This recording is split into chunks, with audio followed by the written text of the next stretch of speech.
米利上将称要尽力确保俄中不会结成军事联盟。美国真的害怕吗？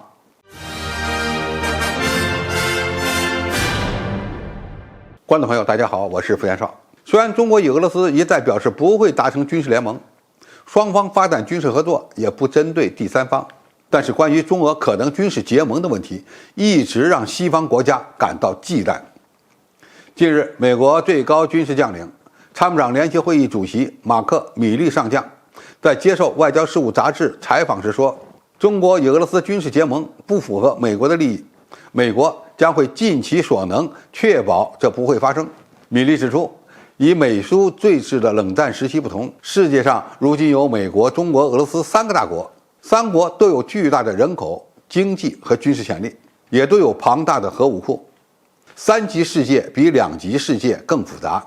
关系呢也更难处理。按照美国害怕什么，中国就应该做什么这条定律，中国与俄罗斯达成军事结盟，似乎就是反击美国霸权的最好方式。那么，美国真的害怕中俄军事结盟吗？恐怕还真不是这样。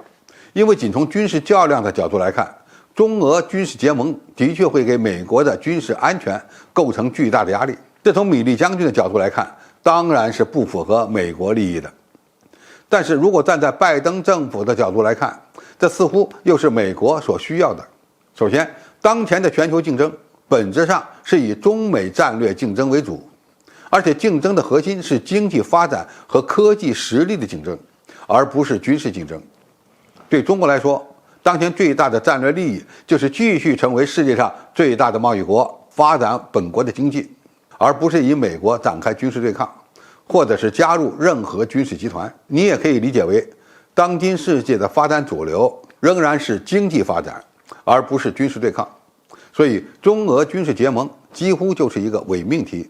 其次，中俄军事结盟将会直接帮助美国推动一场新冷战，这符合俄罗斯和美国双方的利益，但是不见得符合中国的利益。拜登政府正在积极地推动所谓的民主国家联盟，而一旦中国出现了军事结盟的趋势，那么美国正好可以推动一场与中国产业链脱钩的运动。在欧洲国家害怕俄罗斯军事威胁的背景下，中国的入场将加剧这种恐惧，中欧关系破裂，经济合作全面中断就有可能成为现实。对于俄罗斯来说，当前已经被西方孤立，如果能够与中国结盟，那么正好可以得到一大助力。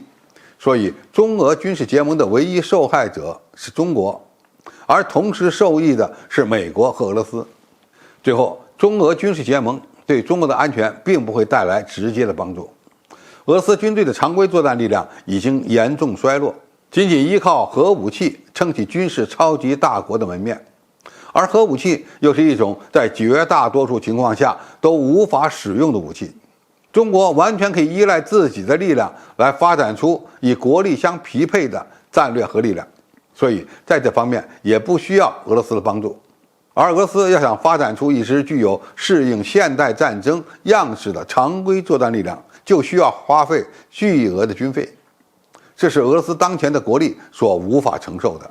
如果中俄军事结盟，只会给中国带来沉重的经济负担。何况与任何一个国家军事结盟都不符合中国一贯的外交政策。总体而言，米利虽然担心中俄发展成军事同盟关系，这只能代表美国军队的态度。其实对于拜登政府来说，反而更希望出现中俄军事结盟的情况。而俄罗斯呢，也需要中俄结盟，只有中国会成为这个假议题的最大受害者，因为这种情况绝对不可能发生，因为它不符合中国的利益。好，今天评述就到这里，谢谢大家收看，我们下期再见。